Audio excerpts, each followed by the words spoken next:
selesai saya lawat sekolah SKAU Keramat, maka saya datang untuk breakfast di Kopitiam 2BD.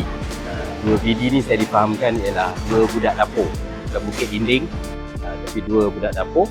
Dan ada pelbagai juadah. Ni ialah Om Putih Big Breakfast. Boleh tengok sendiri pelbagai makanan. Cuma saya tak makan baked bean, jadi tak ada baked bean.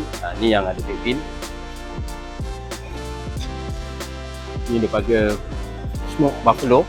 Saya bukan, biasanya kalau kat rumah jenis tak makan sangat sarapan. Kalau makan pun mungkin kopi ataupun susu ataupun buah. Sekali-sekala saya makan jugalah bila ada masa dan ada tempat. Dah selesai dah dia punya ni. Nama kat sini kopi tenggek lah, ala-ala Vietnam punya style.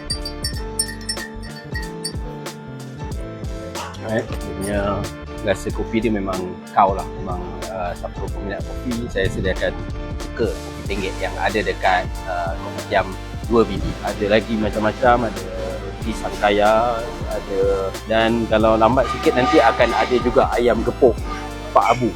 Daripada mereka yang ada di sekitar Siti Wangsa, mungkin boleh datang ke Medan Selera untuk cuba di tingkat atas untuk cuba masakan yang ada di Kopitiam 2BD.